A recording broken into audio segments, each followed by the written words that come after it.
அவன் எல்லாமே மாற போகுது. ஒரு அருமையான பாடல், எல்லாமே மாற போகுது, எல்லாமே மாற போகுது, என் வாழ்க்கை ஃபுல்லா மாற போகுது, அது அக்னியா மாற போகுது. எத்தனை பேர் விசுவாசிக்கிறீங்க? இந்த காலையில நம்பிக்கையோட நம்ம பாட போறோம். கர்த்தர் நம்மை சுற்றி இருக்கிற அட்மாஸ்பியர்ஸ் எப்படி வேணா இருக்கலாம், சூழ்நிலை எப்படி வேணாலும் இருக்கலாம், சூழ்நிலையை பார்க்கிலோ நான் ஆராதிக்கிற என் இயேசு பெரியவர்னு சொல்ற தேவ பிள்ளைங்க மாத்திரம். ஆமென். சுற்றி இருக்கிற சூழ்நிலையெல்லாம் பார்த்தோன்னா ஒருவேளை எப்படி கடந்து போவோம்னு தெரியாது.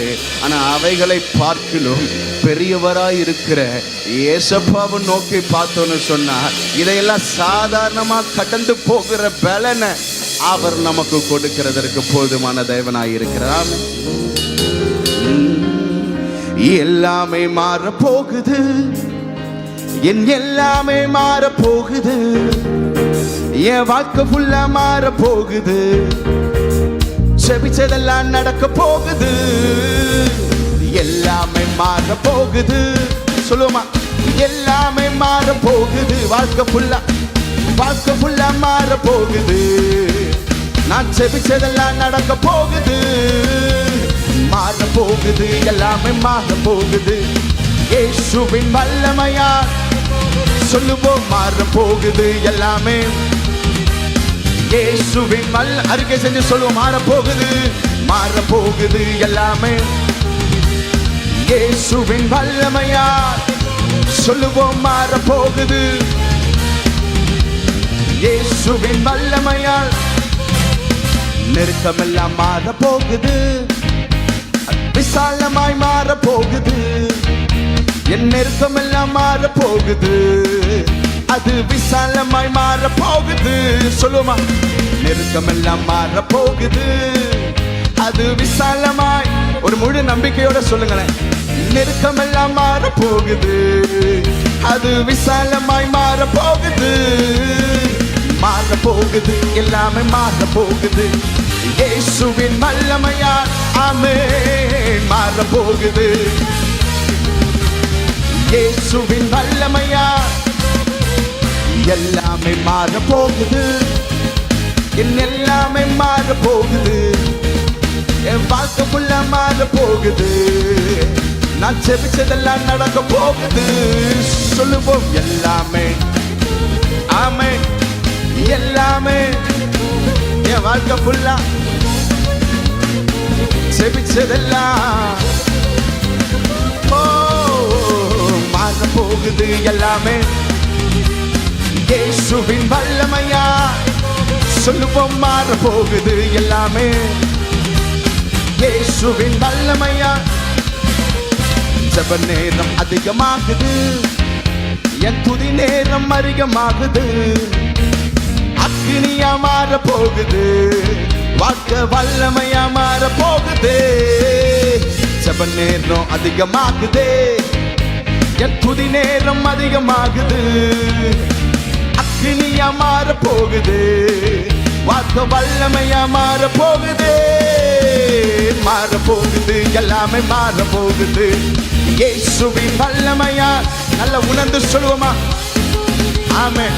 இன்னைக்கு ஒரு மாற்றம், இன்னைக்கு ஒரு எழுப்புதல் என் வாழ்க்கையில கர்த்தர் கொடுக்க போகிறார்னு நம்புகிற தேவ பிள்ளைங்க மாத்திரம் உள்ளத்தின் ஆழத்தில் இருந்து வேற எதையும் யோசிக்காம, வேற எதையும் சிந்திக்காம, எஸ், என் வாழ்க்கையில இன்னைக்கு நிச்சயமாகவே கர்த்தர் ஒரு பெரிய மாற்றத்தை கொடுக்க போகிறார் சொல்ற தேவ பிள்ளைங்க மாத்திரம். ஓ, மாற போகுது, இயேசுவின் வல்லமையா எல்லாமே மாற போகுது, என் எல்லாமே மாற போகுது, என் வாழ்க்கை ஃபுல்லா மாற போகுது, நான் செபிச்சதெல்லாம் நடக்க போகுது. சொல்லுவோம் எல்லாமே, என் எல்லாமே, எல்லாமே. ஆமென். என் வாழ்க்கை ஃபுல்லா மாற போகுது, நான் செபிச்சதெல்லாம் மாற போகுது எல்லாமே. இயேசுவின் வல்லமையால் மாற போகுது எல்லாமே. நல்ல உணர்ந்து சொல்லுவோமா? அவருடைய வல்லமையினாலே, அவருடைய வல்லமையின் பலத்தினாலே சகலவற்றையும் நான் சுதந்தரிப்பேன், சகலவற்றையும் நான் பெற்றுக் கொள்ளுவேன் சொல்ல தேவ பிள்ளைங்க மாத்திரம் உள்ளத்தின் ஆழத்தில் இருந்து கவலை எல்லாம் மாற போகுது, என் கண்ணீர் எல்லாம் மாற போகுது, என் அழுகை எல்லாம் மாற போகுது, அது ஆனந்தமாய் மாற போகுதே. என் கவலை எல்லாம் மாற போகுது, என் கண்ணீர் எல்லாம் நீங்க போகுது, என் அழுகை எல்லாம் மாற போகுது, ஆனந்தமா சொல்லுவோம். மாற போகுது, எல்லாமே மாற போகுது, இயேசுவின் வல்லமையா மாற போகுது எல்லாமே. நான் உள்ளத்தின் ஆழத்தில் இருந்து ஆமென் மாற போகுது, இயேசுவின் வல்லமையா ஓஹோ மாற போகுது எல்லாமே, இயேசுவின் வல்லமையா மாற போகுதே. எத்தனை பேர் விசுவாசிக்கிறீங்க? ஆமென். அவருடைய வல்லமையினால அவர் மாற்றத்தை நம்முடைய வாழ்க்கையில கொடுக்க போகிறார். ஹல்லேலூயா. பக்கத்துல பார்த்து சொல்லுங்களே, எல்லாமே மாறும். நீங்க சந்திக்கிற இந்த சூழ்நிலை மாறும், இந்த காரியம் மாறும். அதை மற்றவங்களை ஆசீர்வதிக்கிறதுல உங்களுக்கு சந்தோஷமே கிடையாது. அதனால சிரிச்ச முகத்தோட பக்கத்துல பார்த்து எல்லாமே நீங்க சொல்லும் பொழுதே அவங்களுக்குள்ள ஒரு பெரிய சமாதானம் வந்துடணும். ஆமென். ஹல்லேலூயா. டிக்ளேர் பண்ணி இங்க இருக்கிறவங்கலாம் இன்னைக்கு அந்த வார்த்தையை சொல்லும் பொழுது கர்த்தர் அவர்கள் வாழ்க்கையில அந்த காரியத்தை தீர்க்க தரிசனமாய் நிறைவேற்ற போகும். இப்ப எல்லாருமே சேர்ந்து தீர்க்க தரிசனம் சொல்ல போறோம். பக்கத்துல பார்த்து சொல்லுங்களேன், உங்க சூழ்நிலையில ஒரு மாற்றத்தை கர்த்தர் கொடுக்க போகிறார். ஆமென். உங்க காரியத்துல ஒரு ஜெயத்தை கர்த்தர் கொடுக்க போகிறார். ஒரு பெரிய மாற்றத்தை ஆண்டவர் கொடுக்க போகிறார். ஆமென். டைட்டில் சூப்பரான டைட்டில், ஐடென்டிட்டி இன் கிரைஸ்ட். ஹல்லேலூயா. கர்த்தர் ஒரு புதிய அடையாளத்தை உங்களுக்கு கொடுக்க போகிறார். சொல்லுங்களேன், இதுவரைக்கும் என்ன அடையாளத்தை மக்கள் உங்கள் மேல வச்சிருந்தாங்களோ கர்த்தர் அதெல்லாம் மாத்தி ஆண்டவர் உங்களுக்கு ஒரு அடையாளத்தை கொடுக்க போகிறார். ஃபார் எக்ஸாம்பிள், ஒரு மனுஷன் உங்களுக்கு சொல்ல, சகையு என்கிற ஒரு மனிதன் வேதத்துல எல்லாருக்குமே தெரியும், அப்படிதானே? ஹல்லேலூயா. அந்த மனிதனை பார்த்து எல்லாருமே சொன்னாங்க, இவன் எப்படிப்பட்டவன்? பீப்புள் அவனை அட்ரஸ் பண்ண விதம், பாவியான மனுஷனுடைய வீட்டுக்கு போனார். ஹல்லேலூயா. வேதம் சொல்லல, அங்க இருக்கிற மனிதர்கள் அவனை அட்ரஸ் பண்ண விதம் பாவியான மனுஷன். ஆனா ஆண்டவர் என்ன தெரியுமா பார்த்தாரு? அவனை நோக்கி பார்த்து அவன் வீட்டுக்கு தான் ஆண்டவர் விசிட் பண்ணார். ஹல்லேலூயா.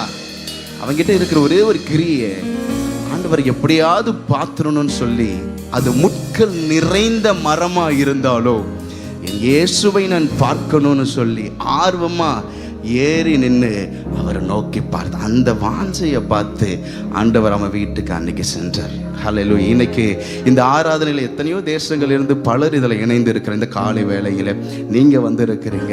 ஆண்டவர் சும்மா வச்சுவார, அவரை பார்க்கும்படி வந்திருக்கிறீங்கல்ல.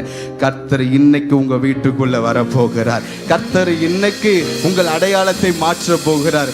அதுக்கு முன்னாடி பாவியான மனுஷன் வீட்டுக்கு ஏசப்பா போனாருன்னு ஜனங்க சொன்னாங்க. அதுக்கப்புறம் அவனுடைய அடையாளம் எப்படி தெரியுமா மாறி இருக்கும்? என் ஏரியாவிலேயே இயேசு கிறிஸ்து வந்த வீடு சகையுடைய வீடு தான் சொல்லி அடையாளமே மாறிச்சு. ஆமென். ஹல்லேலூயா. உங்க ஐடென்டிட்டியை கர்த்தர் மாற்ற போகிறார். இன்னும் ஒரு வருஷம் கூட சொல்லுவோமா? என் கவலை எல்லாம் மாற போகுது, என் கண்ணீர் எல்லாம் நீங்க போகுது, என் அழுகை எல்லாம் மாற போகுது, அது ஆனந்தமாய் மாற போகுதே. சொல்லுங்க, என் கவலை எல்லாம் மாற போகுது, என் கண்ணீர் எல்லாம் நீங்க போகுது, என் அழுகை எல்லாம் மாற போகுது, அது ஆனந்தமா மாற போகுதே. மாற போகுது, எல்லாமே மாற போகுது, இயேசுவின் வல்லமையா ஒரு முழு அதிகாரத்தோடு மாற போகுது எல்லாமே. இயேசுவின் வல்லமையா சொல் மாற போகுதே, மாற போகுது. இயேசுவின் வல்லமையா சொல்லுவோ மாற போகுது எல்லாமே. இயேசுவின் வல்லமையால் மாற போகுது, எல்லாமே மாற போகுது, என் எல்லாமே மாற போகுது. என் வாழ்க்கை ஃபுல்லா மாற போகுது. நான் செபிச்சதெல்லாம் நடக்க போகுது. எல்லாமே மாற போகுது. எல்லாமே மாற போகுது. என் வாழ்க்கை ஃபுல்லா மாற போகுது. நான் செபிச்சதெல்லாம் நடக்க போகுது. மாற போகுது. எல்லாமே மாற போகுது. இயேசுவின் வல்லமையால் டிக்ளேர் பண்ணி சொல்லுவோமா? நல்ல அறிக்கை செஞ்சு சத்தத்தை உயர்த்தி சத்தத்தை உயர்த்தி எல்லாமே இயேசுவின் வல்லமையால் மாற போகுது. எல்லாமே மாற போகுது. இயேசுவின் வல்லமையால் ஜெப நேரம் அதிகமாகுது. என் துதி நேரம் அதிகமாகுது. அக்கினியா மாற போகுது. வாக்க வல்லமையா மாற போகுது. ஜெப நேரம் அதிகமாகுது. என் துதி நேரம் அதிகமாகுது. அக்கினியா மாற போகுது. வாக்க வல்லமையா மாற போகுது. மாற போகுது. எல்லாமே மாற போகுது. இயேசுவின் வல்லமையா ஆமென் ஆமென் மாற போகுது. எல்லாமே இயேசுவின் வல்லமையா சொல்லுவோம். மாற போகுது. எல்லாமே மாற போகுது. இயேசுவின் வல்லமையா மாற போகுது. எல்லாமே மாற போகுது. இயேசுவின் வல்லமையா சேர்ந்து பாடுவோம். மாற போகுது. எல்லாமே நல்ல உணர்ந்து உள்ளத்தின் ஆழத்தில் இருந்து இயேசுவின் நாமத்தினாலே நான் ஜெயத்தை பெற்றுக் கொள்கிறேன்னு சொல்ற தேவ பிள்ளைங்க தலைக்கு மேல 2 கரங்களை தட்டி என் வாழ்க்கையில இதுவரை என்னை நடத்தி வந்தவர், இதுவரை என்னை தூக்கி சுமந்தவர், அவர் இனிமேலும் நடத்துகிறதற்கும் என் சூழ்நிலைகளை மாற்றுகிறதற்கு போதுமானவராய் இருக்கிறார். ஒருவேளை மனுஷங்க சொன்ன வார்த்தையை மறந்து போகலாம். ஆனால் கர்த்தர் ஒரு வார்த்தையை உன் வாழ்க்கையில சொல்லி இருப்பார்னு சொன்னா அதை நிச்சயமாகவே நிறைவேற்றுகிறதற்கு அவர் உண்மையுள்ள தேவனாய் இருக்கிறார். அவர் ஆபிரகாமோடு செய்த உடன்படிக்கையையும் ஈசாக்கோடு செய்த உடன்படிக்கையையும் யாக்கோபோடு பண்ணின உடன்படிக்கையும் தாவீதோடு செய்த உடன்படிக்கையும் நினைவு கூர்ந்த தேவன். நினைவு கூர்ந்தவர் மாத்திரம் கிடையாது, அதை நிறைவேற்றி முடித்த தேவன். இந்த காலை வேளையிலே சபையே, அவர் உன்னோடு செய்த இருக்கிற உடன்படிக்கையிலே உண்மையுள்ளவராயிருந்து அவைகளை நிறைவேற்றி முடிக்கிறதற்கு போதுமானவர். எல்லாமே மாற போகுது. என் எல்லாமே அறிக்கை செஞ்சு சொல்லுமா? என் வாழ்க்கை ஃபுல்லா மாற போகுது. செபிச்சதெல்லாம் நடக்க போகுது. எல்லாமே மாற போகுது. என் எல்லாமே என் வாழ்க்கை ஃபுல்லா மாற போகுது. நான் செபிச்சதெல்லாம் மாற போகுது. இயேசுவின் வல்லமையால் நல்ல கரங்களை தட்டி தலைக்கு மேல கரங்களை தட்டி வல்லமையால் சொல்லுங்க மாற போகுது. எல்லாமே இயேசுவின் வல்லமையா மாற போகுது. இயேசுவின் வல்லமையா மாற போகுதே. நல்ல நல்ல நல்ல சேர்ந்து கரங்களை தட்டி சத்தத்தை உயர்த்தி என் இயேசுவாலே என் தேவனாலே நான் ஒரு மதிலை தாண்டுவேன், சேனைக்குள் பாயுவேன். அவன் சொல்ற தேவ பிள்ளைங்களை மாத்திரம் ஆசீர்வதிங்க ஆண்டவரே. நல்ல உணர்வோடு உணர்ந்து விசுவாசத்தோடு, விசுவாசம் இருக்கிறவங்க நாவல அறிக்கை எப்பவுமே இருக்கும். ஆமென். மற்றவங்க சும்மா தான் இருப்பாங்க. என் ஆண்டவர் எனக்கு செய்வார்னு நம்புறவங்க வாய் சும்மாவே இருக்காதாங்க, அவங்க துதிச்சுக்கிட்டே இருப்பாங்கல்ல. அதில் வேதத்தில் பல எக்ஸாம்பிள்ஸ் இருக்கு. ஆமென். எரிகோ கோட்டைக்கு முன்னாடி ஒரு பெரிய கோட்டை, சகல ஜனங்களும் பார்த்து ஆச்சரியப்பட்டு எப்படி இந்த கோட்டையை முறியடிக்க முடியும்னு சொல்லி கேள்வியோடு நின்றுட்டு இருந்தா. அந்த கோட்டைக்கு முன்னாடி கர்த்தரை துதிச்ச துதியினால சகல கோட்டைகளையும் அஸ்திவாரமே அசைந்து போய் விழுந்ததான். அவன் இன்னைக்கு நீங்களும் நானும் துதிக்கும் பொழுது, அவருடைய நாமத்தை உயர்த்தும் பொழுது கர்த்தர் சில அஸ்திபாரங்களை அசைக்க பண்ண போகிறார். உங்களை எதிர்த்து நிற்கிற சில சத்துருக்களின் கிரியைகளை கர்த்தர் அசைக்க பண்ண போகிறார். எத்தனை பேர் விசுவாசிக்கிறீங்க? ஏன் தெரியுமா?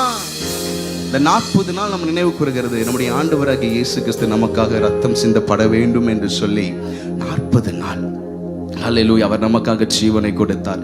சகலவற்றையும் சிலுவையிலே அவர் நமக்காக வெற்றி சிறந்தவராய் செய்து முடித்து விட்டார். ஆமென். இன்னைக்கு நம்ம பார்க்குற போராட்டம், பிரச்சனை, சூழ்நிலை, இது எல்லாவற்றையும் ஒரு நாள் ஆண்டவர் சிலுவையிலே அறைந்து ஜெயத்தை அவர் ஆல்ரெடி நமக்கு கொடுத்துட்டார். எத்தனை பேர் விசுவாசிக்கிறீங்க? ஆமென். அவருடைய வல்லமை, அவர் சிந்தின ரத்தம் இன்றைக்கும் நமக்காக அது பேசுகிறதாய், இன்றைக்கும் நமக்காக அது செயல்படுகிறதாய், வல்லமை உள்ளதாய் இருக்கிறது. ஆமென். அந்த ரத்தம் ஏன் மேல இருக்குன்னு எத்தனை பேர் சொல்ல முடியும்? ஹல்லேலூயா. எழுந்து நின்று கொள்ளலாமா? எழுந்து நின்று கொண்டு, நேசரின் ரத்தம் என் மேலே நெருங்காது சாத்தான், பாசமாய் சிலுவையில் பலியான பாவத்தை வென்று விட்டார். இயேசு பாசமாய் சிலுவையில் பலியான பாவத்தை வென்று விட்டார். இந்த கோட்டைக்குள்ளே நான் நுழைந்து விட்டேன், இனி எதுவும் அணுகாது, எந்த தீங்கும். ஒரு முழு நம்பிக்கையோட சொல்லுவோமா? நான் நுழைந்து விட்டேன், இனி எதுவும் எந்த தீங்கும். நேசரின் ரத்தம் என் மேலே நெருங்காது சாத்தான், நேசரின் ரத்தம் என் மேலே நெருங்காது சாத்தான், பாசமாய் சிலுவையில் பலியானா பாவத்தை எனக்காக. ஆமென். பாசமாய் சிலுவையில் பலியானார், பாவத்தை வென்று விட்டார். ரத்த கோட்டைக்குள்ளே நான் நுழைந்து விட்டேன், இனி எதுவும் எந்த தீங்கும். ஒரு முழு நம்பிக்கையோட எதுவும் என்னை அணுக முடியாது, எதுவும் என்னை தீண்ட முடியாதுன்னு சொல்ற தேவ பிள்ளைங்க. ஏமே எந்த தீங்கும். இம்மட்டும் உதவின எபினேசரே இனியும் காத்திடுவார், இம்மட்டும் உதவின எபினேசரே இனியும் காத்திடுவார். உலகிலே இருக்கும் அவனை விட என் தேவன் பெரியவரே, இந்த உலகிலே இருக்கும் அவனை விட என் தேவன் பெரியவரே. ரத்த கோட்டைக்குள்ளே நான் நுழைந்து விட்டேன், இனி எந்த தீங்கும் தீண்டாது. சேர்ந்து பாடுவோம். நான் நுழைந்து விட்டேன், இனி எதுவும் அணுகாது, எந்த தீங்கும் தீண்டாது. தாய்த்தன் பிள்ளையை மறந்தாலும் மறவாத என் நேசரே, தாய்த்தன் பிள்ளையை மறந்தாலும் மறவாத ஆயனை போல நடத்துகிறேன்.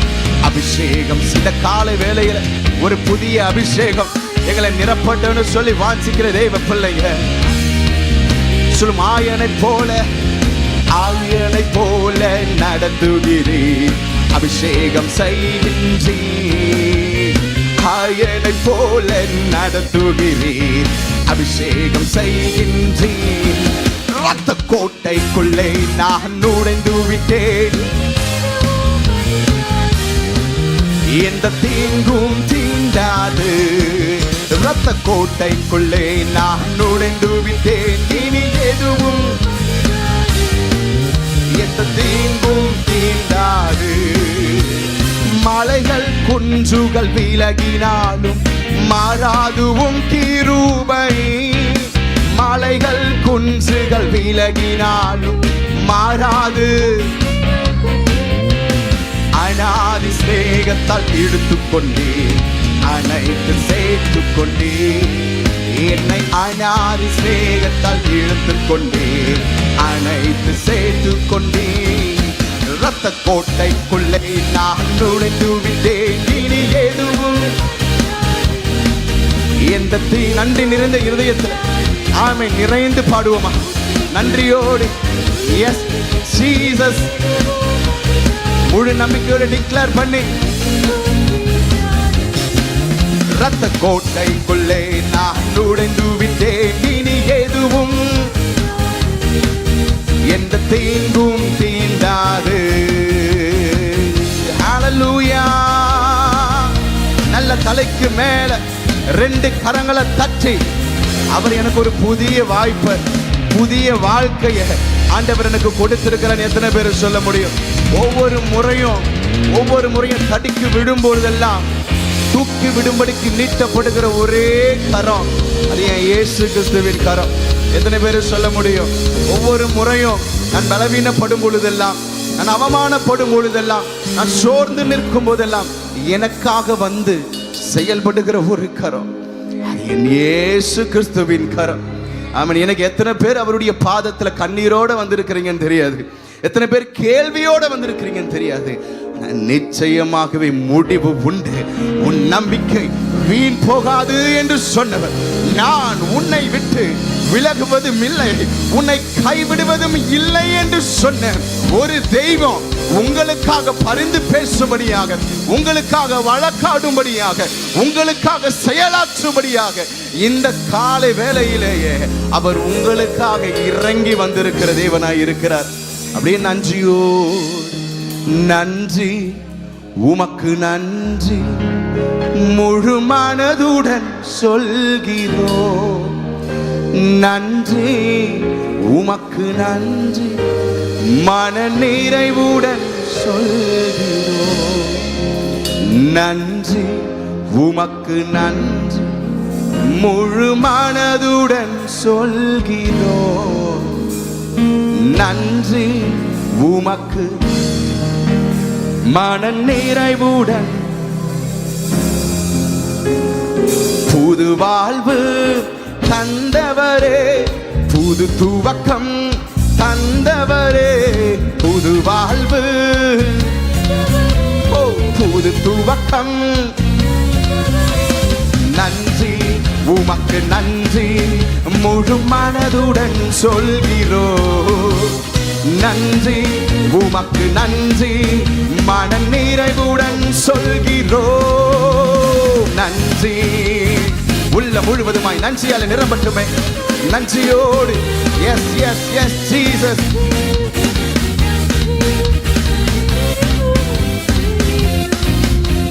முந்தினதை யோசிக்காமல், பூர்வமானதை சிந்திக்காமல், முந்தினதை யோசிக்காமல், பூர்வமானதை, ஓ புதியவைகள் தோன்ற செய்தி சாம்பலை.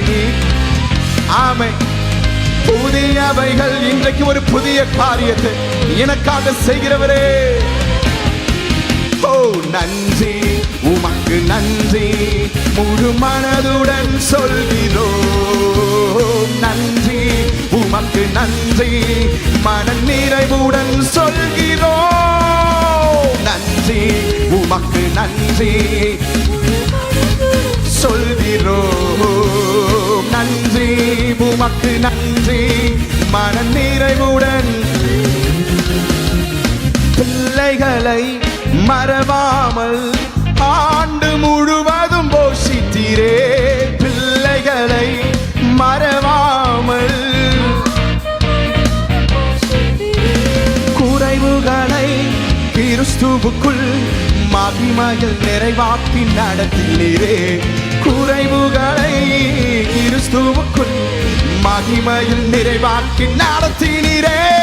நன்றி, உமக்கு நன்றி, முழு மனதுடன் சொல்கிறோம். நன்றி, உமக்கு நன்றி, மன நிறைவுடன் சொல்கிறோம். சேர்ந்து பாடுவோம். நன்றி, உமக்கு நன்றி, முழு மனதுடன் சொல்கிறோம். நன்றி, உமக்கு நன்றி, மன நிறைவுடன் சொல்கிறோம். புது வாழ்வு தந்தவரே, புது துவக்கம். சொல்லுவோமா? புது வாழ்வு, புது துவக்கம். நன்றி, உமக்கு நன்றி, முழு மனதுடன் சொல்கிறோம். நன்றி, உமக்கு நன்றி, மன நிறைவுடன் சொல்கிறோம். நன்றி, உமக்கு நன்றி, முழு மனதுடன். ஓ ரகமாஸ் பாடிக்கொண்டிருக்கும் பொழுதே ஒரு மகிமை. இப்பொழுதே ஒவ்வொரு பிள்ளைகளின் வாழ்க்கையில சூழ்நிலைகளை மாற்றுகிற ஒரு தேவ மகிமை, ஒரு திவ்ய மகிமை இறங்கி கொண்டிருக்கிறதுக்காக, எல்லா காரியங்களை எங்களுக்காக மாற்றி கொண்டிருக்கிறதற்காக, ஒரு ஜெயத்தை எங்களுக்காக கொடுத்து கொண்டிருக்கிறதுக்காக உம்மை நன்றியோடு உயர்த்துகிறோம், உம்மை நன்றியோடு ஆராதிக்கிறோம். சிலுவையிலே நீர் எங்களுக்காக சிந்தின ரத்தத்தினாலே சகலவற்றையும் எங்கள் கால்களுக்கு கீழாக மிதித்து போட்டு நசுக்கி போடும்படியான ஒரு பூரண அதிகாரத்தை, ஒரு ஜெயத்தை எங்களுக்காக கொடுத்தவரே உம்மை நன்றியோடு உயர்த்துகிறோம் சொல்லி எல்லா எதிர்த்து நிற்கிற போராட்டங்கள், காரியங்கள், சூழ்நிலைகளை இந்த கால வேளையிலே சபையே உனக்காக அவர் சில திறந்த வாசல்களை கொடுத்து கொண்டிருக்கிறார். மதகுகளை திறக்குகிறது போல சில அடைக்கப்பட்ட கதவுகள் இயேசுவின் நாமத்தினாலே இப்பொழுது திறக்கப்படுகிறதற்காக உமக்கு நன்றி என்று சொல்லி நன்றி, உமக்கு நன்றி, நன்றி, உமக்கு நன்றி. கண்ணீருடன் விதைத்ததெல்லாம் கம்பீரத்தோடே, ஓ கண்ணீருடன் நான் விதைத்ததெல்லாம் ஏந்தி நின்ற என் கரங்கள் எல்லாம் கொடுக்கும். எத்தனை பேர் நம்பிக்கையோடு சொல்ல முடியும்? ஏந்தி நின்ற என் கரங்கள் எல்லாம், கரங்களை ஓ ஏந்தி நின்ற என் கரங்கள் எல்லாம் கொடுக்கும். முழு விசுவாசத்தோடு ஏந்தி நின்ற கொடுக்கும் கரங்களை மாற்றி விட்டி. நன்றி, உமக்கு நன்றி, முழு மனதுடன் சொல்கிறோம். நன்றி, உமக்கு நன்றி, மன நிறைவுடன் சொல்கிறோம். நன்றி, உமக்கு நன்றி, முழு மனதுடன் சொல்கிறோம். நன்றி, உமக்கு நன்றி, மன நிறைவுடன் சொல்கிறோம். புது வாழ்வு தந்தவரே, புது துவக்கம், புது வாழ்வு, புது துவக்கம்.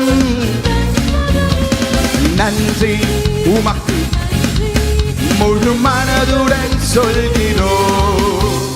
நன்றி, உமக்கு நன்றி, மன நிறைவுடன் சொல்கிறோம். நன்றி, உமக்கு நன்றி, முழு மனதுடன்.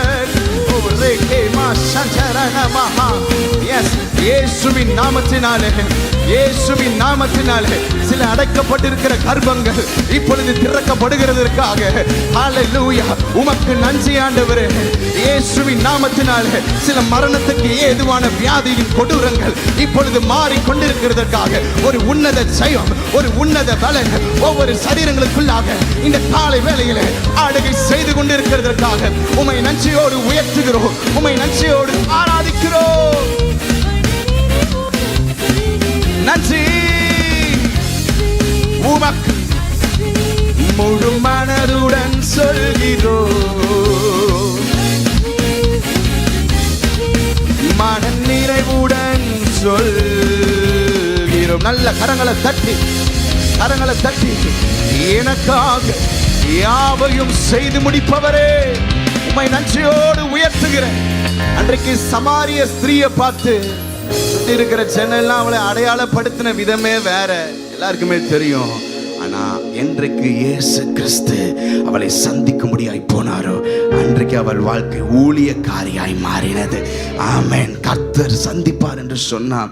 அவருடைய பாதத்துல அவரை நோக்கி பார்க்கும் பொழுது, அவர் நம்மை சந்திக்கும் பொழுது உங்க அடையாளம் மாறும், உங்க சூழ்நிலை மாறும், உங்க காரியம் மாறும். விசுவாசிக்கிறீங்க? கர்த்தர் ஒரு புதிய அடையாளத்தை இந்த 40 நாட்கள் ஜெப நேரம் முடியறதுக்குள்ளாகவே கர்த்தர் உங்க வாழ்க்கையில அவர் பெரிய காரியத்தை செய்கிறதற்கு போதுமான தேவனாயிருக்கிற எத்தனை பேர் விசுவாசிக்கிறீங்க? ஆமென். சிங்காசனத்துல வீற்றிருக்கிற ஜெயபலமானவர் அவர் எனக்காக சகலவற்றையும் செய்து முடிக்கிறதற்கு போதுமானவராயிருக்கிறார். போதுமானவர் மாத்திரம் கிடையாது, உண்மையுள்ளவர், அவர் நம்பத்தக்கவர். மனுஷங்களை யாரையும் பார்த்து இந்த டைட்டில கொடுக்கவே முடியாது, ஆனா அப்பாவை பார்த்து கொடுக்க முடியும். என் அப்பா நம்பத்தக்கவர், அவர் உண்மையுள்ளவர். ஆமென். ஹல்லேலூயா. சிங்காசனத்திலே என்றும் வீற்றிருக்கிறார் சர்வ வல்ல தேவனே, உமக்கே ஆராதனை.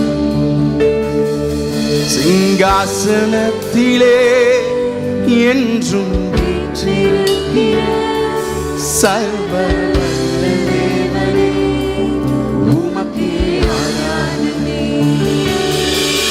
நீர் அரியணையில் வீற்றிருப்பதா நான் அசைக்கப்படுவதில்லையே. நீர் அரசாளும் தெய்வமானதா, என் சூழ்நிலைகள் மாறுகின்றதே. உமக்கே ஆராதனை. சொல்லுவோமா சத்தத்தை உயர்த்தி, உமக்கே ஆராதனை, அன்பின் ஆராதனை. உமக்கே உமக்கே ஆராதனை, அன்பின் ஆராதனை. உமக்கே ஆராதனை, அன்பின் ஆராதனை. ஒரு துரோகியா விலகியே தூரமாய் நின்று பலிபீடமா சிலுவையில் உம் அன்பினை கண்டு. ஒரு துரோகியா தூரமாய் பலிபீடமா உம் அன்பினை தூய இரத்தத்தினால் கழுவினீ. என்னை உயர்ந்த ஸ்தானங்களில் ஏற்றினீ. உம் தூய இரத்தத்தினால் கழுவினீ. என்னை உயர்ந்த ஸ்தானங்களில் ஏற்றினீ. உம் பிள்ளை நான் என்பதை உணர்ந்தே, உம் அன்பினால் எங்களில் தொலைந்தே.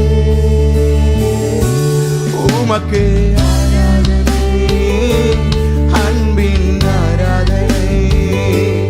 உமக்கே அன்பின் கடைசி ஒரு விசை மாத்து. உமக்கே அன்பின் ஆராதனை. உமக்கே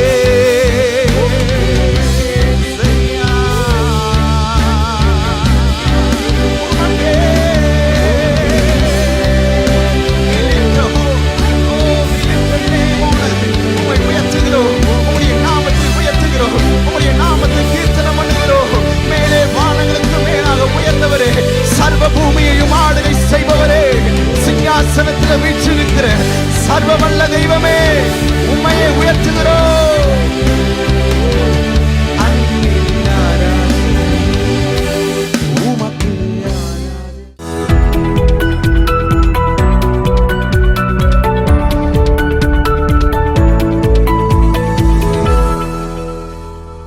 இந்த நாளுக்கான ரேமா வார்த்தை சங்கீதங்களில் 65வது சங்கீதம் 7வது வசனம்.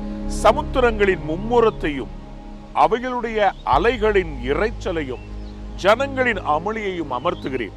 சில வேளைகளிலே நமக்கு விரோதமாக எழும்புகிற சில அமளி, நமக்கு விரோதமாக எழும்புகிற சில பயங்கரமான துரோகங்கள், போராட்டங்கள், ஏற்றுக்கள், பேச்சுக்கள் பெரிய அமளியா இருக்குதுல்ல.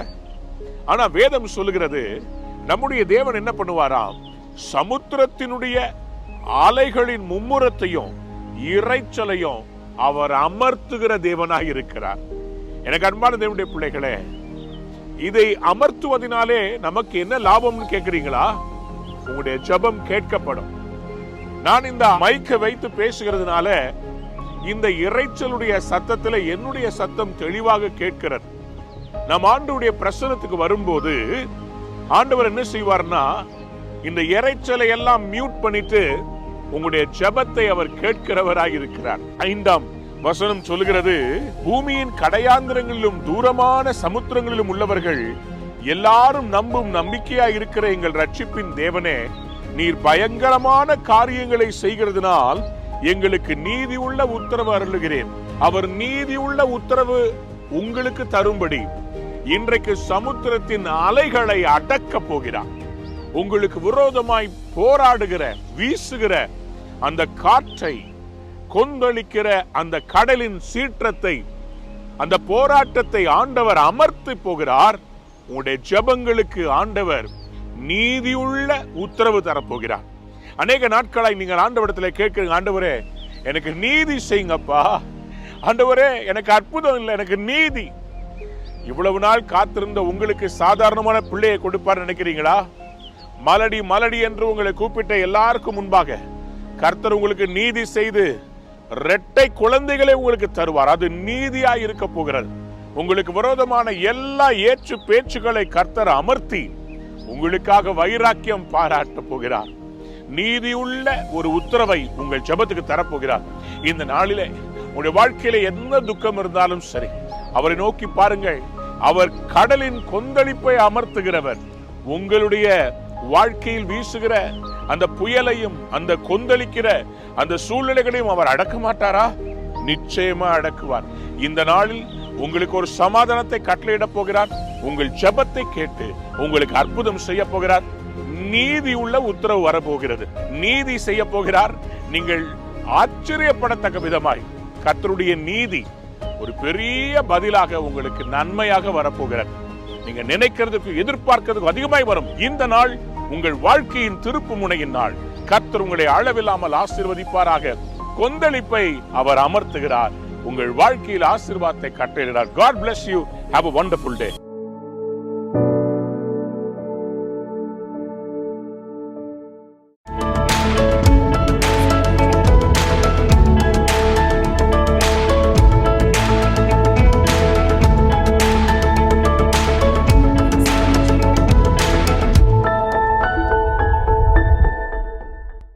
வாசியுங்கள் 1 கொரிந்தியர் 6ஆம் அதிகாரம் 19வது வசனம். 1 கொரிந்தியர் 6ஆம் அதிகாரம் 19வது வசனம். உங்கள் சரீரமானது நீங்கள் தேவனாலே பெற்றும் உங்களில் தங்கியும் இருக்கிற பரிசுத்த ஆவியின் ஆலயமாய் இருக்கிறது என்றும் நீங்கள் உங்களுடையவர்கள் அல்ல என்றும் அறியீர்களா? கிரயத்துக்கு கொல்லப்பட்டீர்களே. ஆகையால் தேவனுக்கு உடையவைகளாயிருக்கிற உங்கள் சரீரத்தினாலும் உங்கள் ஆவியினாலும் தேவனை மகிமைப்படுத்துங்கள். சொல்லுங்க ஆமென். Therefore honor God with your body. Do you not know that you are the temple of the Holy Spirit? Your body is the temple of the Holy Spirit. இன்றைக்கு செய்தியின் தலைப்பு சரீரமாகிய ஆலயம். உங்கள் சரீரமே ஆலயமாய் இருக்கிறது என்று அறியீர்களா?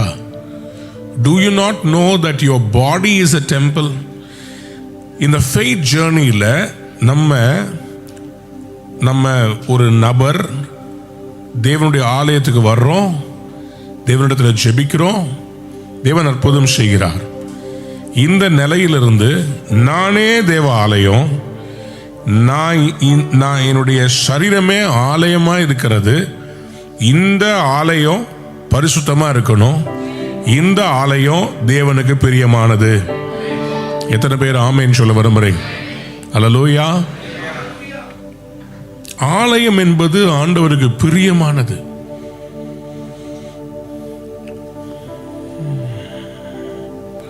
ஆண்டவர் முதல்ல இருந்தே அவருக்கு பிரியம் என்னன்னு சொன்னா, கர்த்தர் உண்டாக்கின அவருடைய ஜனம் அவரை ஆராதிக்க வேண்டும். அந்த ஆராதிக்கிறதுக்கு ஒரு ஸ்தலம். ஆராதனை என்றால் என்ன? தேவனை உயர்த்துகிற ஒரு இடம், தேவனை மகிமைப்படுத்துகிற இடம். அப்ப அவரை மகிமைப்படுத்துகிற அப்படிப்பட்ட ஒரு பரிசுத்தமான ஸ்தலம் ஒன்றை ஆண்டவர் தேடுறார்.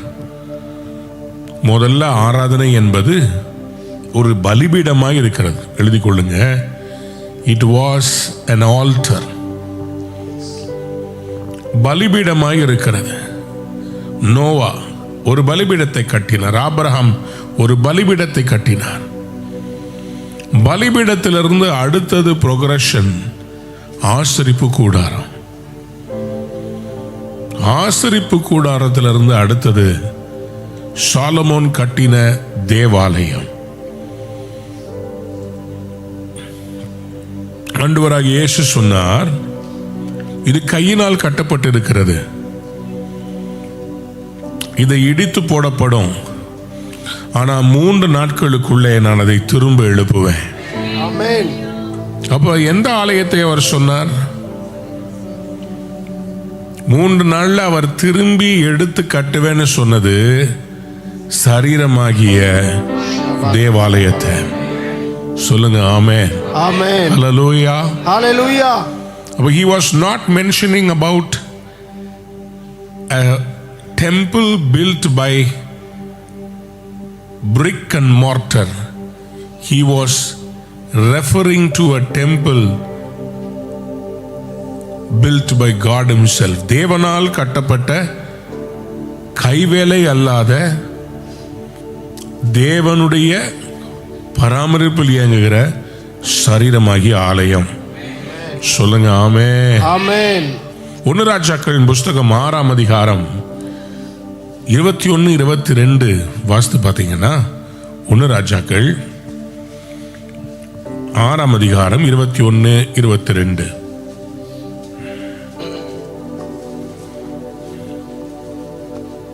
ஆலயத்தில் உட்புறத்தை சாலமோன் பசும்பொன் தழுக்கட்டால் மூடி, சந்நிதி ஸ்தானத்தில் மறைப்புக்கும் பொன் சங்கிலிகளை குறுக்கே போட்டு அதை பொன் தகட்டால் மூடினான்.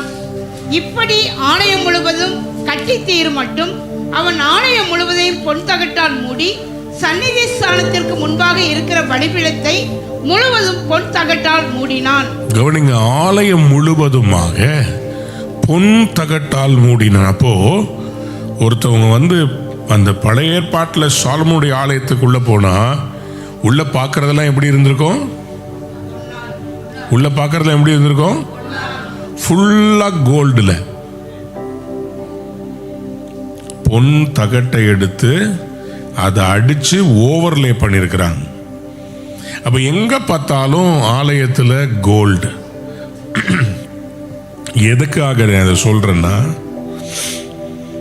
அந்த கோல்டுன்றது ஒரு மகிமைக்கு அடையாளமா இருக்கிறது.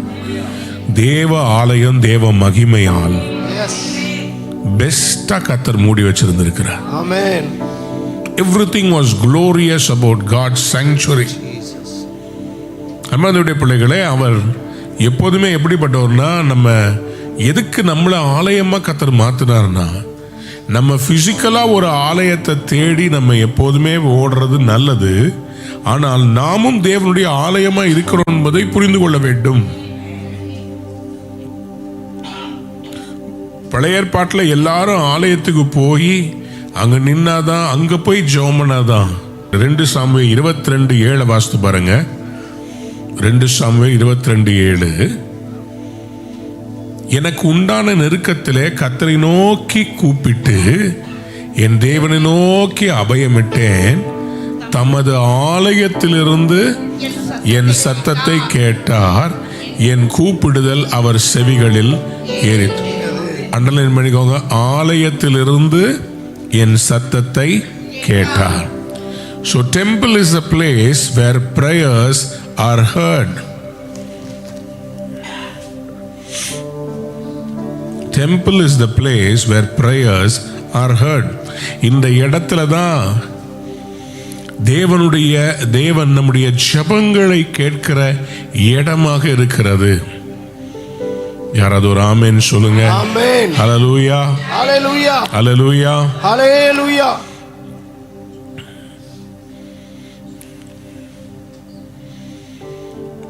ஆண்டவர் சொன்னார், இந்த ஸ்தலத்தில் ஏறெடுக்கப்படும் விண்ணப்பங்களுக்கு என் கண்கள் திறந்தவைகளும் என் செவிகள் கவனிக்கிறவைகளுமா இருக்கும். ஆலயத்திலிருந்து கூப்பிட்டா அவர் கேட்கிறாராம். ஆலயத்திலிருந்து கூப்பிடுகிற அந்த ஜெபத்துக்கு அவர் கண்ணு திறந்து இருக்குதா, அவர் செவிகள் கவனிக்கிறவைகளா இருக்கு. உங்க கண்ணு என்ன பார்த்தா போதாது, செவி கவனிக்கணும். பக்கத்துல பார்த்து சொல்லுங்க, பிசிக்கலி பிரசன்ட், மென்டலி ஆப்சண்டா இருக்கக்கூடாது.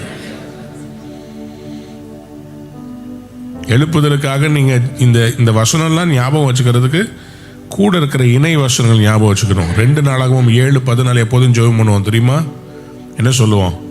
என் நாமம் தெரிக்கப்பட்ட என் ஜனங்கள் தங்களை தாழ்த்தி பொல்லாத வழிகளை விட்டு திரும்பினா, என் முகத்தை தேடி திரும்பினால், அப்புறம் என்னது, பரலோகத்தில் இருக்கிற நான் கேட்டு அவர்கள் பாவத்தை மன்னித்து அவர்கள் தேசத்துக்கு. அடுத்த வசனம் என்ன சொல்லுது? 15ஆம் வசனம் என்ன சொல்லுகிறது? இந்த ஸ்தலத்திலே செய்யப்படும் ஜெபத்திற்கு என் கண்கள் திறந்தவைகளும் என் செவிகள் கவனிக்கிறவமா. அப்ப 2 நாளாகவும் 7:15 ஞாபகம் வச்சுக்கோங்க. இந்த ஸ்தலம்னு சொல்லும் போது அதுக்கு பக்கத்துல என் இருதயம், என் சரீரத்திலிருந்து, என் இருதயத்திலிருந்து நான் ஏறெடுக்கும் ஜெபங்களுக்கு அவர் கண்கள் திறந்தவைகளாய் அவர் செவிகள் கவனிக்கிறவைகளாய் இருக்கும். சொல்லுங்க ஆமென். தேவாலயத்துக்கு உள்ள, ஆசரிப்பு கூடாரத்துக்கு உள்ள, சாலமோனும் தேவாலயத்துக்கு உள்ள, சாலமோனும் ஃபுல்லா கோல்டால வச்சிருந்தாரு. ஆசரிப்பு கூடாரத்துக்கு உள்ளேயும் ஃபுல்லா. ஏன்னா அது மகிமையா இருக்கணும். உங்க உள்ளம் எப்படி இருக்கணும்? உங்க சரீரம் எப்படி இருக்கணும்? பரிசுத்தமா இருந்தா மகிமையா இருக்கும். எத்தனை பேர் ஆமேன் சொல்ல விரும்புறீங்க? சொல்லுங்க ஆமேன். ஹல்லேலூயா. நம்மள ஆண்டவர் அவ்வளோ நம்மளை ஏன் அவர் பயபக்தியா உருவாக்குனார்? சங்கீதம் 139:14 Psalm 139:14 For I am fearfully and wonderfully made. நான் பிரமிக்கத்தக்க அதிசயமாய் உண்டாக்கப்பட்டபடியால். ஏன் பிரமிக்கத்தக்க அதிசயம்? ஏனென்றால் அவருடைய சரீரம் தேவனுடைய ஆலயம். நான் பிரமிக்கத்தக்க அதிசயமாய் உண்டாக்கப்பட்டபடியால் உம்மை துதிப்பேன். உமது கிரியைகள் அதிசயமானவர்கள், அது என் ஆத்துமாவுக்கு. எத்தனை பேருக்கு நன்றாய் தெரியும்? நீங்க ஒரு மாஸ்டர் பீஸ். நீங்க ஒரே ஒரு பீஸை தான் உருவாக்குனார். உங்களை மாதிரி லிமிட்டெட் எடிஷன் சொல்லுவாங்க, எங்களுக்கு வேற எங்கும் கிளைகள் கிடையாதுன்ற மாதிரி. உலகத்தில் உங்களை மாதிரி 7 பேர் எல்லாம் கிடையாது. உங்களை மாதிரி ஒரே ஒரு நபர் தான். உங்க கைரேகை ஒரே ஒரு கைரேகை, அவ்வளோ டிசைன் பண்ணியிருப்பாருன்னு பார்த்துக்கோங்களேன். அல்லேலூயா. சொல்லுங்க அல்லேலூயா. அப்போ தேவனுடைய ஆலயத்துக்குள்ள இருந்தது எல்லாமே நீங்க பார்த்தீங்கன்னா அது ரொம்ப பொன் தகட்டால மூட வச்சிருந்தாரு. சாலமோனுடைய தேவாலயத்துக்கு உள்ள பிரவேசித்தீங்கன்னா எங்க பார்த்தாலும் அப்படியே கோல்டா இருக்கும். இது பாருங்களேன், சும்மா இது ஒரு எடுத்துக்காட்டுக்கு நான் இந்த வீடியோவை ப்ளே பண்றேன். அந்த ஆலயத்துக்குள்ள பிரவேசிக்கும் போதே அந்த மரத்தில் எல்லாத்துலேயும் பார்த்தீங்கன்னா அந்த கைவேலைகள் எல்லாமே கோல்டில் ஓவர்லே பண்ணி வைத்திருந்தார்கள்.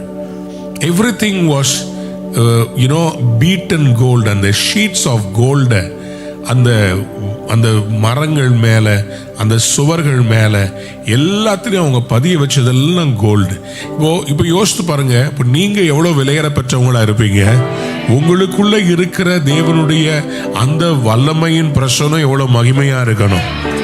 பக்கத்தில் பார்த்து சொல்லுங்க, நீங்க வேஸ்ட் பீஸ் இல்லை, நீங்க மாஸ்டர் பீஸ். எத்தனை பேர் ஆமேன்னு சொல்ல விரும்புறீங்க? நீங்க தேவனுடைய ஆலயமா இருக்கிறீங்க.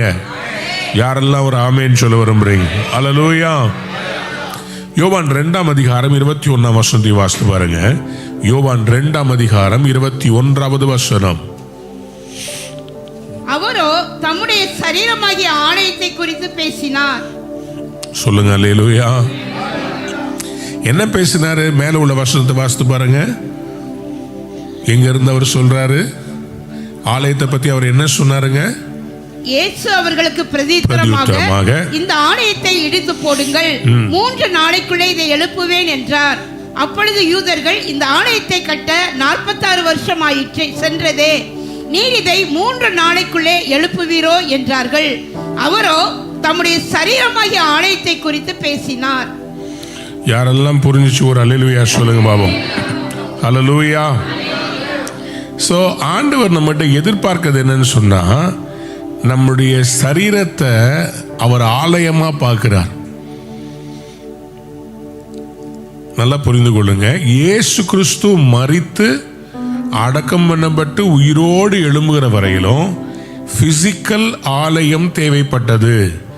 என்றைக்கு அவர் நமக்காக மரித்து நமக்காக உயிரோடு எழும்பி நம்முடைய ஆவி ஆத்துமா சரீரத்தின் இரட்சகராய் மாறினாரோ, அவர் அவர்களுக்கு சொன்னது, ஆலயம் என்பது உங்கள் சரீரமாய் இருக்கிறது. என் நாமத்தை பிரஸ்தாபப்படுத்தும் இந்த ஸ்தானத்திலும் நான் வந்து உங்களை, இது அவருடைய வாக்குத்தத்தம். அப்போ நம்ம ஆலயமா நம்ம மாறிட்டோம்னா, அவர் நாமும் நம்ம பிரஸ்தாபப்படுத்துகிற நம்முடைய இருதயத்தில் அவரை துதிக்கிறோம்ல, அப்போ அவர் என்ன பண்ணுவார்னா இங்க வந்து அவர் வாசம் பண்றார். எத்தனை பேர் நம்புறீங்க உங்க சரீரத்தில் அவர் வாசம் பண்றார்? சொல்லுங்க ஆமென். உங்க சரீரமாகிய ஆலயத்தில் அவர் வாசம் பண்றார். உங்க வீட்டில் அவர் இருக்கிறார். உங்க இதயத்தில் அவர் இருக்கிறார். உங்க சரீரத்தினுடைய ஆளுகை அவர் கையில் இருக்கிறார். ஆமென், ஆமென். அவரோ தம்முடைய சரீரமாகிய ஆலயத்தை குறித்து பேசினார். We have to understand that he was implying about the sanctuary, about the temple. அவர் சொல்றார் ஆலய, அவங்களுக்கு புரியல. அவங்க நினைச்சிட்டு இருக்கிறாங்க 46 வருஷம் கட்டின இந்த ஆலயத்தை போய் இடிக்கிறேன்னு சொல்றாரு. அதுவும் இடிப்பாங்க. ரோம அந்த பேரரசன் தீத்து ராயன் வந்து கிறிஸ்துவுக்கு பின் 70வது நூற்றாண்டிலே 70 AD அவர் வந்து எல்லாத்தையும் தரமட்டமாக இடிப்பார். மறுபடியும் அவங்களை கட்டுவேன்றதையும் ஆண்டவர் இம்ப்ளை பண்றார். But the same time he was trying to make them understand, இதை இடித்து போடுங்கள், 3 நாளைக்குள்ள அதை எழுப்புவேன். ஆமென், ஆமென். உங்களையும் இன்னைக்கு ஆலயமாய் கர்த்தர் எழுப்ப போகிறார். நான் தீர்க்க தரிசனமா இன்னைக்கு ஒருத்தவங்களுக்கு சொல்ல விரும்புறேன், 3 நாளைக்குள்ள உங்க வாழ்க்கையை கர்த்தர் கட்டி எழுப்புவார். 3 நாளைக்குள்ள உங்களுக்கு ஒரு அற்புதம் வருகிறது. 3 நாளைக்குள்ள உங்களை கனப்படுத்த போறார். 3 நாளைக்குள்ள உங்க சரீரத்துல வியாதி விலகுகிறது. 3 நாளைக்குள்ள நீங்க சுகமாக போறீங்க.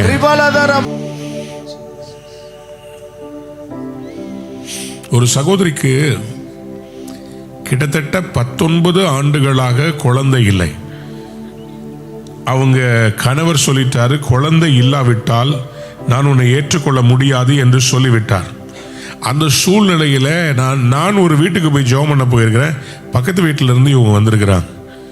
உட்கார்ந்துட்டு இருக்க அந்த மகளுக்கு ஆண்டவர் சொன்னார், உன் சரீரத்தில் தேவனுடைய ஆலயமாய் கொடு, உனக்கு ஒரு குழந்தையை தருவார். அந்த மகளுடைய பெர்ஸ்பெக்டிவே மாறுச்சு. அது வரைக்கும் நான் ஒரு பாவி, நான் ஒரு அழுக்கு, நான் ஒரு பரிசுத்தம் இல்லாதவள், எனக்கு கிடைக்கலன்னு சொல்லி இருந்த அந்த மகளுக்குள்ள முதல் முறையாய் ஒரு எண்ணம், முதல் முறையாய் அந்த பெண்மணி எத்தனையோ இடங்களுக்கு போய் எவ்வளவோ காரியங்களை செய்திருக்கிறார்கள், பிராயச்சித்தங்களை செய்திருக்கிறாங்க, அநேக இடங்களுக்கு போய் அவங்க பரிகாரங்களை செய்திருக்கிறாங்க. ஆனால் ஒன்றும் பலிக்கவில்லை.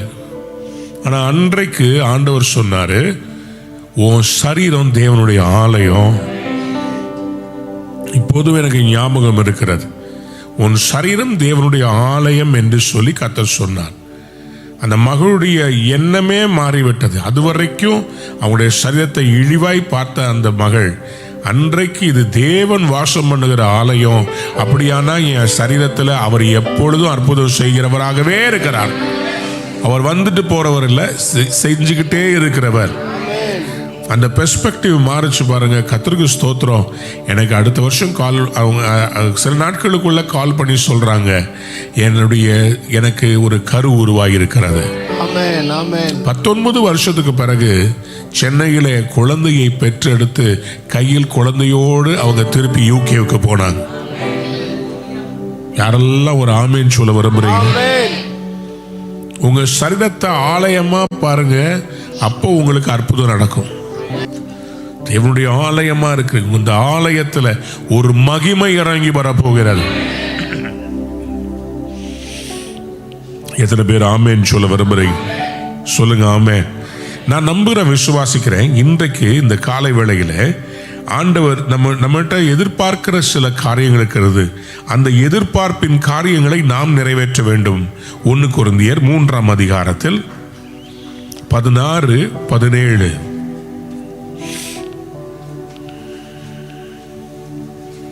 1 கொரிந்தியர் 3ஆம் அதிகாரம் 16, 17. நீங்கள் தேவனுடைய ஆலயமாய் இருக்கிறீர்கள் என்றும் தேவனுடைய ஆவி உங்களில் வாசமாய் இருக்கிறார் என்றும் அறியாதிருக்கிறீர்களா? ஒருவன் தேவனுடைய ஆலயத்தை கெடுத்தால் அவனை தேவன் கெடுப்பார். தேவனுடைய ஆலயம் பரிசுத்தமாய் இருக்கிறது, நீங்களே அந்த ஆலயம். யாராவது ஒரு அல்லேலூயா சொல்லுங்க. சத்தமா ஆமென் சொல்லுங்க. அல்லேலூயா. நீங்கள் தேவனுடைய ஆலயமாய் இருக்கிறீர்கள் என்றும் தேவனுடைய ஆவி உங்கள் வாசமாய் இருக்கிறார் என்றும் அறியீர்களா? ஒருவன் தேவனுடைய ஆலயத்தை கெடுத்தால் அவனை தேவன் கெடுப்பார். தேவனுடைய ஆலயம் பரிசுத்தமாய் இருக்கிறது, நீங்களே அந்த ஆலயம். யார் ஆமென் சொல்றீங்க? நீங்களே அந்த ஆலயம். You are the temple. நான் நம்புறேன், விசுவாசிக்கிறேன், இன்னைக்கு உங்க ஆலயம், உங்க சரீரத்தை தேவன் பரிசுத்தப்படுத்த விரும்புகிறார்.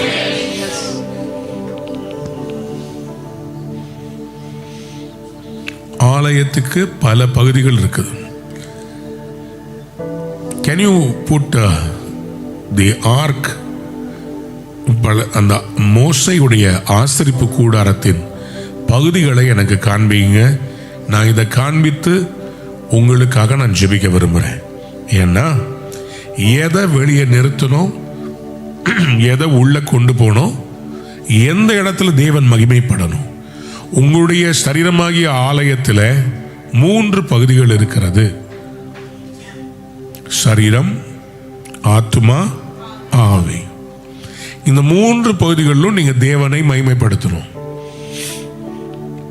In these 3 places you have to glorify God in the body, soul and spirit. சரீரத்தில் அவயவம் இருக்கிறது. சரீரம் என்பது அவுட்டர் கோட்.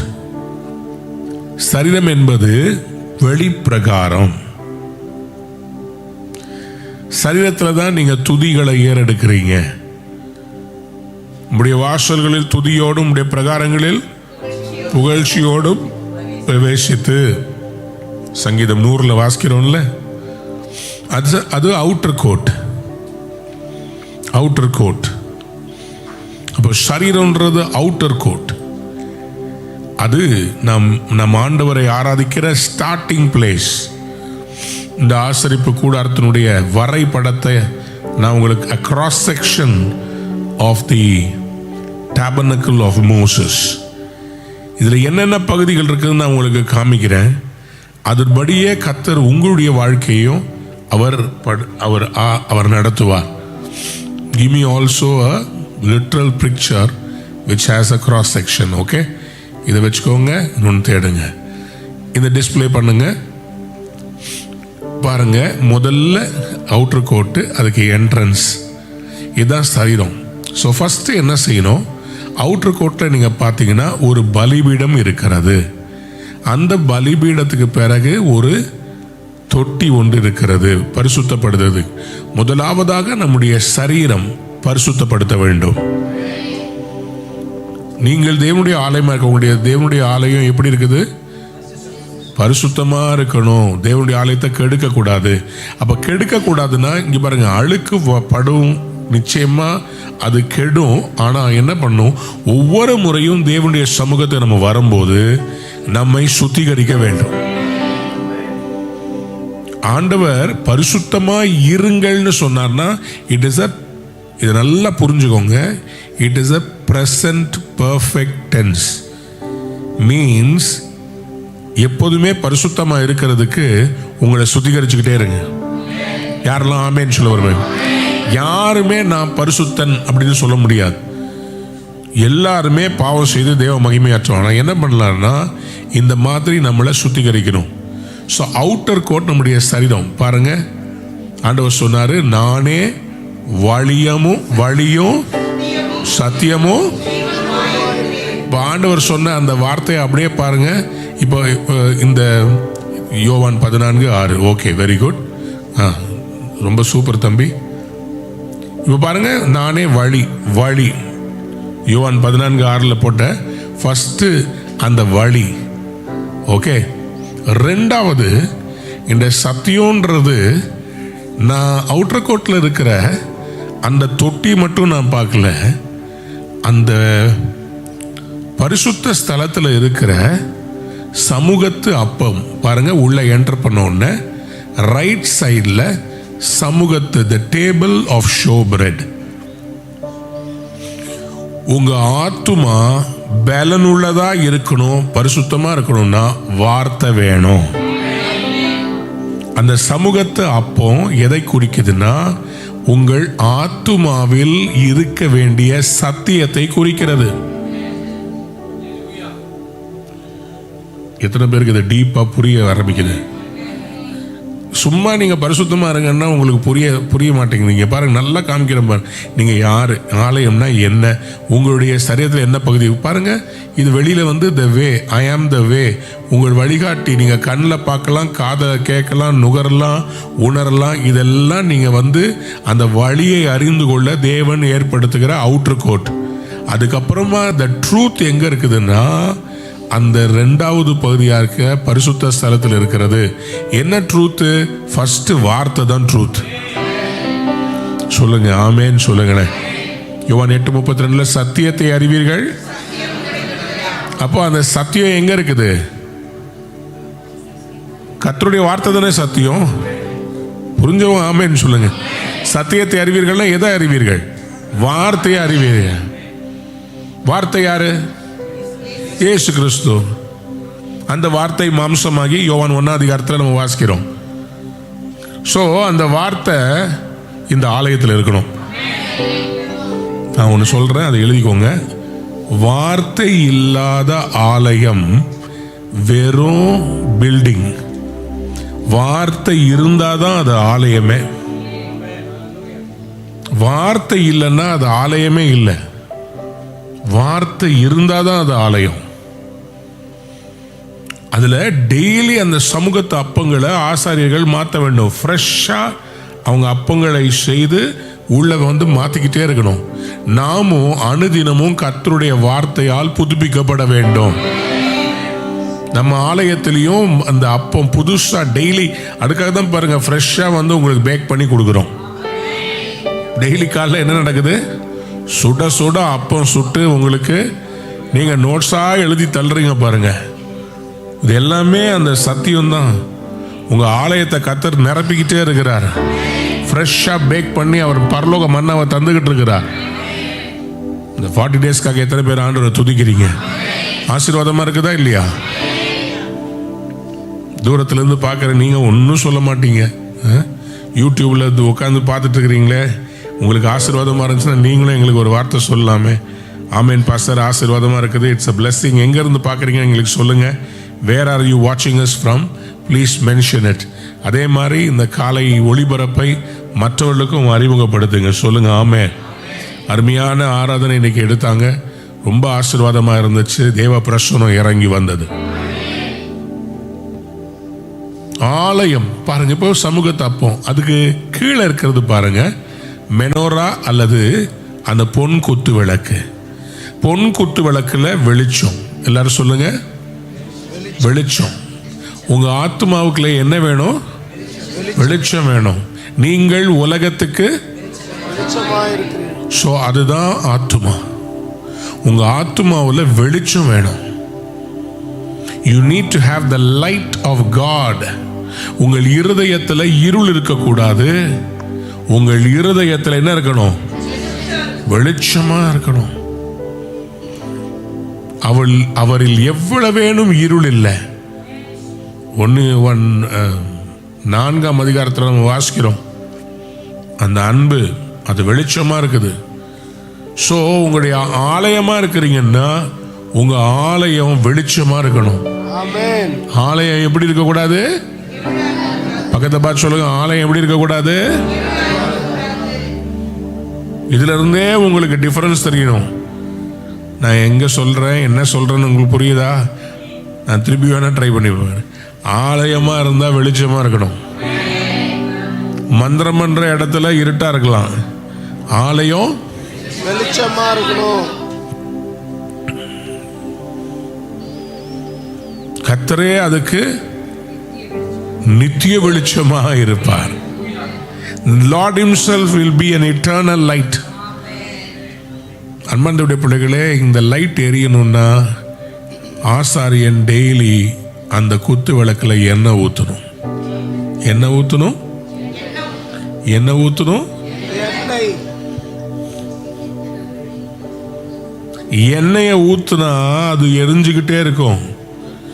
திரிய மாத்துனா அது எரிஞ்சுக்கிட்டே இருக்கும். டெய்லி ஜபத்தை ஊத்துனீங்கன்னா, ஜபம் இருந்துச்சுன்னா உங்க ஆலயத்துல வெளிச்சம் இருந்துகிட்டே இருக்கும். ஆமென். ஜபம் இல்லைன்னா கண்ட மிருகமும் உள்ள வரும், கண்ட எண்ணமும் உள்ள வரும். ஜபம் அபிஷேகம் இருந்துச்சுன்னா உங்க திரி அணையாது. எஸ் மங்கி எரிகிற திரிய கர்த்தர் அணைக்க விட மாட்டார். பக்கத்துல பார்த்து சொல்லுங்களேன், மங்கி எரிஞ்சா கூட எரிய விடுங்களேன். இது என்ன பர்த்டே கேக்கா? அந்த கேண்டில் பூன்னு ஊதிட்டு அடுத்த வருஷம் வந்து திருப்பி பற்ற வச்சுக்கிறதுக்கு. உங்க இருதயத்துல வெளிச்சம், உங்க பரிசுத்தம், உங்கள் தேவன் மேல இருக்கிற பக்தி வைராக்கியத்தின் அக்னி உள்ள எரிஞ்சுக்கிட்டே இருக்கணும். நான் பெரிய மெசேஜை ரொம்ப கன்சைஸா உங்களுக்காக இந்த டாபிக்ல இன்னைக்கு மட்டும்தான் பேச முடியும். ஏன்னா விட்டா அது பாட்டுக்கு போர்ஷன் போயிடுது. இந்த 10th ஸ்டாண்டர்டு பசங்களுக்கு 9thலேயே போர்ஷன் ஆரம்பிப்பாங்க பார்த்தீங்களா? எனக்கு 10th வந்து 11th எடுக்கிற மாதிரி இருக்குது. ஒரு நாள் ஸ்கிப் ஆயிடுச்சு, அதை கவர் பண்ணுறதுக்கு நானும் ட்ரை பண்ணுறேன். பார்த்தா அப்படியே போர்ஷன் டீச்சருக்கு மனசு படபடக்கும். எங்கள் அம்மா வந்து வீட்டில் வந்து புலம்புவாங்க. எங்கள் அம்மா டீச்சர், ஐயோ போர்ஷன் எடுத்து முடிக்கலையே. அந்த மாதிரி எனக்கு டெய்லி காலையில் எவ்வளோ லேட்டாக படுத்தா, 2:30 மணிக்கு படுத்து ஏஞ்சி ஓடி வந்துட்டேன் பாருங்கள். போர்ஷனை முடிக்கணுமே, பிள்ளைங்க தேரணுமே, பாஸ் ஆகணுமே, டிஸ்டிங்ஷனில் பாஸ் ஆகணுமே. பாஸ் ஆகிடுவீர்களா? மானத்தை காப்பாற்றுங்க.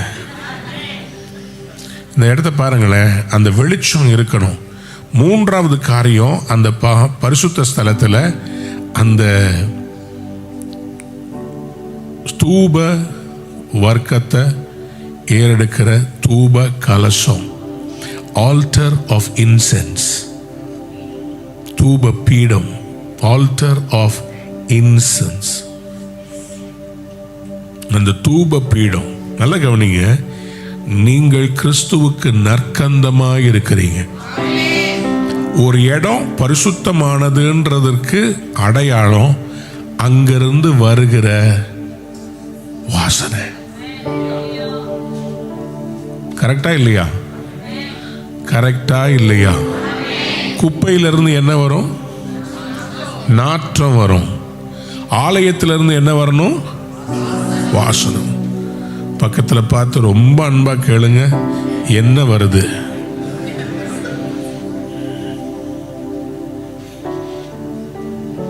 சில பேர் பழைய குப்பையெல்லாம் உள்ள வச்சிருக்கிறாங்க. பழைய குப்பையெல்லாம் தூக்கி போடுறதில்ல. என்னைக்கோ லவ் பண்ணவங்க கொடுத்ததெல்லாம் இன்னும் பெட்டு கீழே ஒளிச்சு வச்சிருப்பாங்க. புருஷனுக்கு தெரியாம ஒளிச்சு வச்சிருக்க, அதெல்லாம் குப்பை. பக்கத்தில் பார்த்து சொல்லுங்க, குப்பையெல்லாம் தூக்கி போட்டுருங்க. அந்த ஃபோன் நம்பரை delete பண்ணிடுங்க. அந்த எண்ணமே வரக்கூடாது. குப்பையை கிளறுனா என்ன வரும்? குப்பை இல்லை, நாத்தம் வரும்.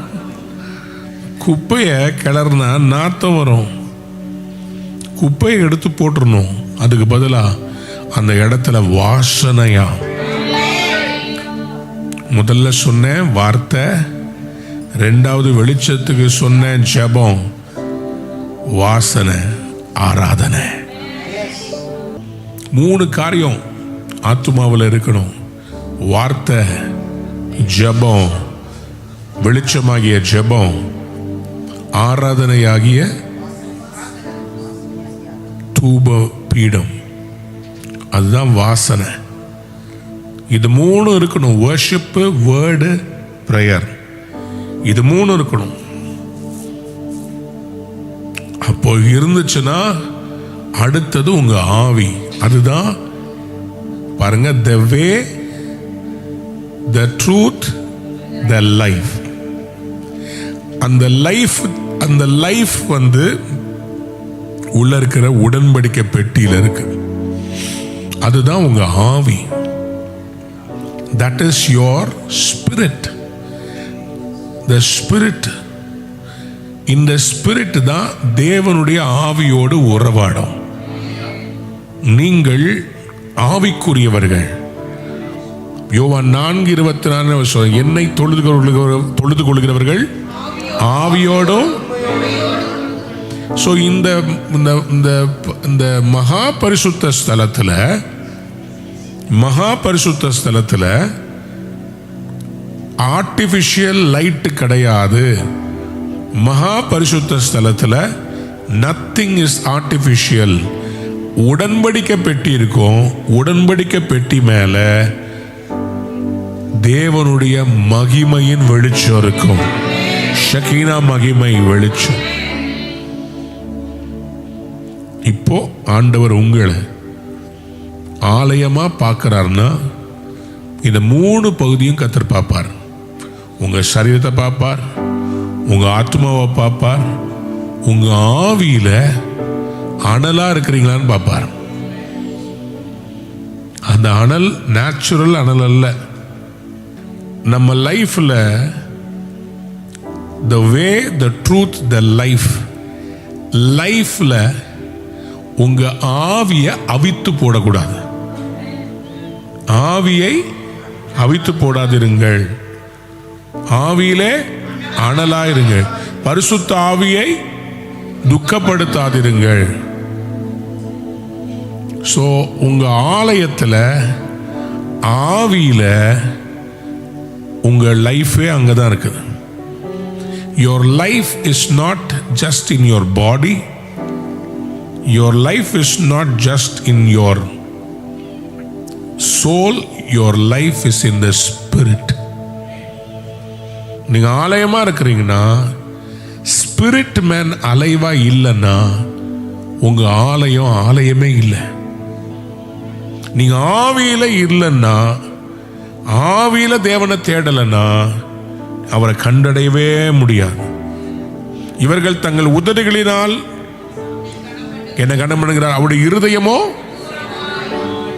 நீங்க ஷக்கீனா மகிமை உங்க ஆலயத்தில் உங்க ஆவியில அந்த வெளிச்சம் இல்லைன்னா உதடுகளினால் கனம் பண்ணுவீங்களே தவிர உங்க ஆவி அவரை விட்டு தூரமா இருக்கும். அதுக்குதான் ஆவி ஆத்மா சரீரத்தை ஒன்னா இணைக்கிற பிதா குமாரன்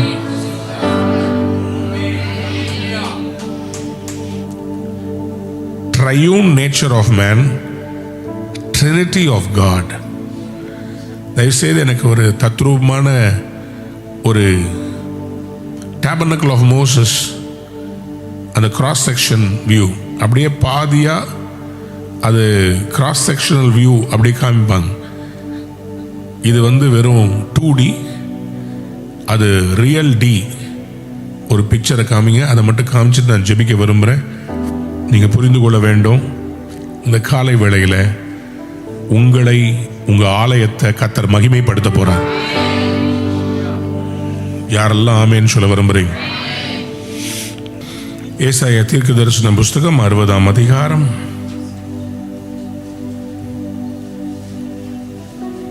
13ஆம் வசனம். என் பரிசுத்த ஸ்தானத்தை சிங்காரிக்கும்படிக்கு லிபனோனின் மகிமையும் தேவதார விருட்சங்களும் பாய்மர விருட்சங்களும் புன்னை மரங்களும் கூட உன்னிடத்திற்கு கொண்டு வரப்படும். என் பாத ஸ்தானத்தை மகிமைப்படுத்துவேன். 7ஆம் வசனம். கேதாரின் ஆடுகளெல்லாம் உன்னிடத்தில் சேர்க்கப்படும். நெபயோத்தின் கடாக்கள் உன்னை சேவித்து அங்கீகரிக்கப்பட்டதாய் என் பலிபீடத்தின் மேல் ஏறும். என் மகிமையின் ஆலயத்தை மகிமைப்படுத்துவேன். உங்க லைஃப்ல இதுவரை இல்லாத ஆசீர்வாதம் வரப்போகிறது. உங்க லைஃப்ல இல்லாத ஒரு செல்வம் வரப்போகிறது. பயங்கரமான blessing வரப்போகுது. உங்களை தேடி ஆடுகள் வரும். உங்களை தேடி நன்மை வரப்போகுது. உங்களை தேடி வரப்போகுது. இதை மட்டும் பார்த்துருங்க. நான் ஜெபிக்க போறேன். இந்த பாருங்க, இதுதான் தேவாலயத்தினுடைய அந்த ஆசரிப்பு கூடாரத்தினுடைய கிராஸ் செக்ஷனல் வியூ. வெளியில் அவுட்டர் கோட், ஆசாரியன் வெளியே நிற்கிறாரு, பலியெல்லாம் செலுத்துவார். ஆனால் யோம் கிப்பூர் பாவ நிவர்த்தி நாளில் மட்டும்தான் அவரால் அந்த திரைச்சீலை இருக்கு பார்த்தீங்களா, அந்த வயலட் கலர் திரைச்சீலை செகண்ட் இருக்கு பார்த்தீங்களா, அதை தாண்டி அந்த உடன்படிக்கை பெட்டிக்கிட்ட அவர் ஒரே நாள் தான் போக முடியும். அதுவும் காலில் கொலுசு கட்டி அனுப்பி விடுவாங்க மணிகள். அவர் உள்ள உயிரோடு இருந்தாருன்னா சத்தம் வரும். சத்தம் வரலன்னா காலில் கயிறை கட்டியிருப்பாங்க, அப்படியே அவரை வெளியே இழுத்துருவாங்க. அவ்வளோ பயங்கரமான மகிமை நிறைந்த அந்த இடத்துல இருந்த ஆசரிப்பு கூடாரம் இன்னைக்கு நம்ம ஆலயம். நம்ம தான் சரீரம், நம்ம சரீரம் தான் ஒரு ஆலயம்னு சொல்லிட்டார். அவ்வளோ ரேரா இருந்ததை நம்மளை ஒரு ரேர் பீஸா கர்த்தர் மாத்தி இருக்கிறார். அப்ப நம்ம எப்படி இருக்கணும்? நம்ம சரீரம் எப்படி இருக்கணும்? நம்ம எண்ணங்கள் எப்படி இருக்கணும்? நம்முடைய இதயம் எப்படி இருக்கணும்? இந்த ஆசரிப்பு கூடாரத்தில் யாராவது கொஞ்சம் கழிவை உள்ள விடுவீங்களா? இந்த சர்ச்சுக்குள்ள யாராவது கொஞ்சம் கழிவை கொண்டு வந்து உள்ள போட்டு விட்டுருவோமா? எப்போதும் சொல்லுவேன், நல்லா அழகாக பெயிண்ட் அடிங்க. எனக்கு எங்கேயும் கொஞ்சம் துரு பிடிச்சிருந்தாலோ பெயிண்ட் போயிருந்தாலோ எனக்கு ஆலயத்தை தாங்கிக்கவே முடியாது. பின்னாடி இருக்கிற பேனல்ஸ் எல்லாம் மாற்றி எப்போதும் எனக்கு ஆலயத்தை நான் அதான் சொல்லுவேன், எங்கள் கூட இருக்கவங்கள்ட்ட சொல்லுவேன், நம்ம எப்படி வச்சிருக்கிறோன்றதை பொறுத்து தான் நம்ம மனசு இருக்கும். உங்கள் வீடு பார்த்தாலே உங்கள் மனசை நான் சொல்லிடுவேன். புரியலை? புரிஞ்சாலும் புரியாத மாதிரி அப்படியே நடிக்கிறீங்க நிறைய பேர். உங்க வீட்டை பார்த்தாலே உங்க மனசை நான் சொல்லிடுவேன். நீங்க உங்க டேபிள்ல ஒரு கிளாத்தை எப்படி போடுறீங்க, உங்க பெட்ஷீட்டை எப்படி போட்டிருக்கீங்கன்றத வச்சே என்னால் சொல்ல முடியும் நீங்க யாரு என்னன்னு. ஏன்னா எதுல நம்ம நேர்த்தியா வைக்கிறோமோ அதே மாதிரி தான் நம்ம இருதயமும் நேர்த்தியா இருக்கும்.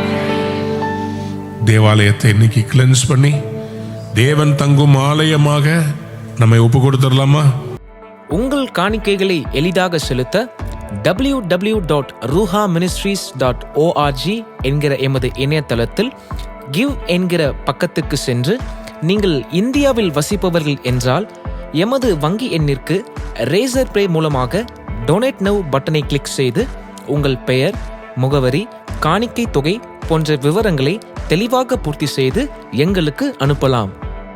உங்கள் காணிக்கைகளை கூகுள் பே, போன்பே மற்றும் பேடிஎம் மூலமாக செலுத்த திரையில் காணும் QR கோடை ஸ்கேன் செய்து நீங்கள் எதற்காக செலுத்துகிறீர்கள் என்கிற விபரத்தையும் குறிப்பிட்டு அனுப்பலாம். எமது கூகுள் பே, போன்பே தொலைபேசி எண் 9441415077 மற்றும் எமது பேடிஎம் தொலைபேசி எண் 9884331777 என்கிற தொலைபேசி எண்கள் மூலமாகவும் அனுப்பலாம். நீங்கள் வெளிநாட்டில் வசிப்பவர்களானால் பேபால் வசதியை பயன்படுத்தி உங்கள் கிரெடிட் அல்லது டெபிட் கார்டு மூலமாக பே நவ் பட்டனை கிளிக் செய்து உங்கள் காணிக்கைகளை அனுப்பலாம். கிரெடிட் அல்லது டெபிட் கார்டு இல்லாதவர்கள் கீழ்காணும் அக்கவுண்ட் எண்ணிற்கு உங்கள் காணிக்கைகளை அனுப்பலாம். எமது அக்கவுண்ட் விவரங்கள்: account name E. Alvin Thomas, account number 602301500930, bank name ICICI bank, branch name West Mambalam, IFSC code ICIC 0006023, SWIFT code ICICI NBB XXX.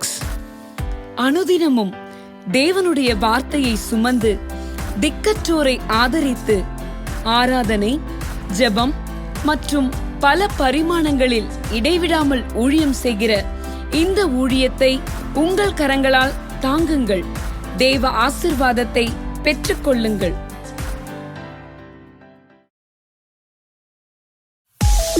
நீங்கள் பார்த்து கொண்டிருப்பது உங்கள் ரூஹா டிவி.